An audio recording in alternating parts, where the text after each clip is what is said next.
Hello and welcome back to Parc Fermé Parlay with Kieran Downey.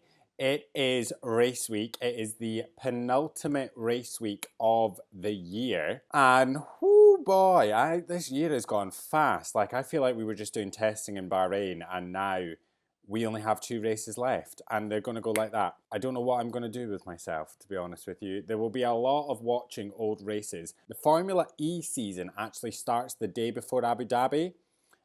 Before the Grand Prix. It starts on the Saturday. So I'm going to watch that because I am actually attending Monaco next year, the Saturday and Sunday races. So I want to make sure that I'm fully versed in everything that's happening. It will be the first time properly watching Formula E. I've started watching from season 1 all the way back on the Formula E website, just so I can get used to what goes on, how things happen, and just get a kind of feel for it. So that will be a lot of reading up on Formula E and making sure I'm ready and watching that. I actually think it starts in December, but then I think we get the first race and then there's nothing till next year. Maybe I'm wrong on that. I'm pretty sure when I looked at the calendar it was like that. But that's future me's problem to worry about that.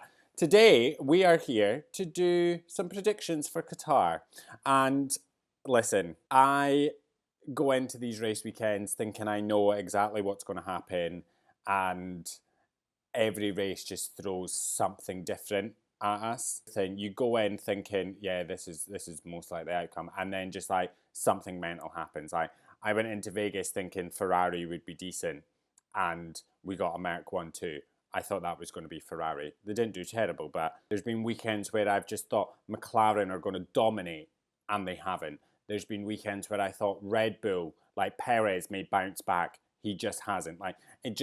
This year has been chaos from start to finish. Now, in saying that, I have sort of thought about teams dominating or performing very well, and maybe they haven't. I'm going full in this weekend on one team in particular, pretty much, for all of my predictions. So let's kick things off with sprint pole, Oscar Piastri. Now, as I said, I'm going very heavy on one team, and that team is McLaren. I am kind of referencing last year a little bit because they did do very well last year, albeit missing out from the top steps of the podium because Max Verstappen was obviously on a completely other world last year. I do think this track is going to really suit McLaren's car. Just saying, I think we're going to see a little bit of a masterclass from the team. I'll come on to that in a little bit. Oscar Piastri sprint pole. I just see it happening, and it'll just be delightful. I think he's going to be absolutely storming in that qualifying session. Now, for the sprint win, Lando Norris, I think we're going to see them pretty much at the front of the field the entire time, and I think he probably will line up second alongside Oscar and will just fully send it down the inside, take the lead in turn 1, and just off he goes. The championship is over in terms of winning it. He is fighting for second. They are fighting for P1 in the Constructors. It is time for bold moves. I mean, it was time for bold moves maybe a while ago, but that's an argument for a different day. They can fully send it, and here we are. Lando Norris will win the sprint. As I said, send it down the inside, lead from turn 1, off he goes. So there you have it, a McLaren front row for the sprint quali and probably a McLaren 1-2 for the sprint. Who cares about tyre deg? Absolutely send it. Cook your tyres, you'll still probably finish first. So there we are. Now for pole position for the Grand Prix on Sunday, Lando Norris. I don't see any reason why he shouldn't be on pole. I do think he's been quicker than Oscar for the past few races. I think he will probably continue that into the final 2. I do think so. I think he's going to be absolutely rapid in that qualifying session and will just pull it out the bag. Lando Norris, pole position. Now for P3 in the race, you can probably tell this is probably quite a McLaren heavy podcast. I've gone Oscar Piastri. I do think he's going to just miss out on that second step on the podium. I do think it'd be very close to McLaren 1-2. But Oscar Piastri, as I said, I do think he's just going to miss out. I don't think he's going to put a step wrong. The man that I've put in second is like Thanos. He's inevitable. And I do think he'll manage to barge his way past. So for P2 in the race, I'm going Max Verstappen. I do think that the Red Bull will have a bit better pace. As I said, I don't think he'll start within the top 2 in the race, but I reckon he'll manage to get himself past Oscar pretty easily, and he'll come home second. As I said, the man is inevitable, And I do think that given maybe it being a different track, he would probably win. But as I've said, this track is very much suited to McLaren. So for P1 in the race, I'm going Lando Norris. There's absolutely no reason that Lando shouldn't win this race. There's absolutely no reason. And there is no reason that he shouldn't finish second in the championship. Listen, I know I said I really want Charles Leclerc to get second in the championship and for Ferrari to win.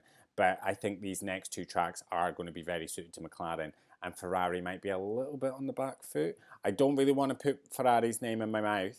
And I don't really want to talk about Ferrari or Charles Leclerc because I don't want to jinx them. So I'm just going to ignore that they exist and go for everyone other than them. So, Lando Norris winning the Grand Prix. Now, for my other predictions, listen, I know what I've literally just said, but maybe it's like an Uno reverse card. So I'm going to say that this weekend, McLaren will win the Constructors Championship. It's a tall order, but it is very possible. Okay, so motorsport.com did put up a graphic that said McLaren can win the Constructors Championship with a 1-2 in the sprint, a 1-2 in the Grand Prix, and the fastest lap.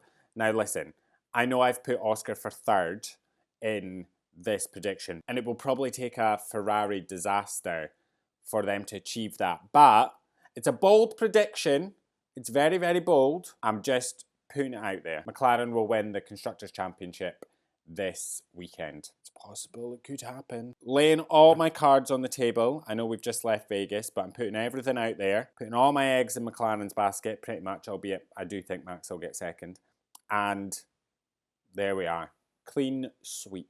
Now, for my next prediction, I'm kind of going all teams this weekend. My next prediction is I do think Williams will have a much better weekend this time round, and I do think there will be double points on the board for Williams. I think both drivers will do a pretty good job in quali, will qualify pretty high and sort of fight and defend and manage to get some decent points on the board. Not really in a fight with anyone in the Constructors' Championship at the moment. They are kind of sat a little bit by themselves in P9. And I do just think it'd be nice to get them a few more points. I do think that it will be a little bit of a tough order. Tall order, sorry, the saying is tall order. I think so. I do think it'll be a little bit of a tall order because that car has been absolutely battered for, what, 2 weekends, pretty much, especially Franco's. I'm just saying it'd be nice to see them. I really don't want them to have any reliability problems, and my worst nightmare for them, my biggest fear for them is that they're going to have some reliability issues just because of how much that car's been battered. So I'm optimistic for them, let's say that. Now, as I said, my other predictions are solely based on teams, and this weekend, I think Mercedes is gonna have a shocker. Do I think they will score points? Potentially. However, I do think they're gonna have a little bit of a fall from grace after such a brilliant weekend in Vegas. I do think George Russell will perform better than Hamilton. He seems to be on a run of doing that, especially in qualifying. I do think that George will be ahead of Hamilton, but that they will both just have an absolute shocker. And I do think maybe Hamilton will have a slightly worse week. I really don't want them to because I really enjoy when they're on top and it's such a great feeling, but I just don't see it this weekend. I think they're going to have a bit of a shocker. Oh, I don't want them to. I do want them to do well, but it seems to be the way kind of things go at the moment. They do seem to have a really good weekend and then it's just followed by a string of shockers.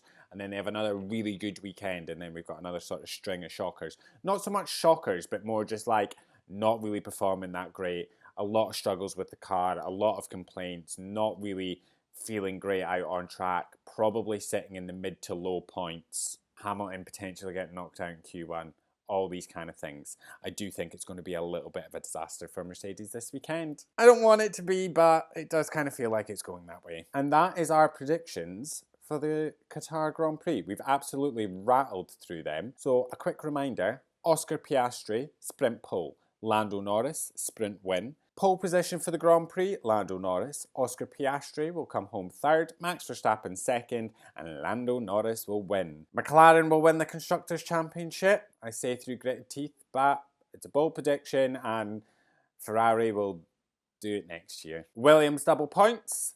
and a bit of a disaster down at Mercedes. But that is everything from us today. We will be back after, it's a sprint weekend obviously, so we'll be back recapping everything from Friday.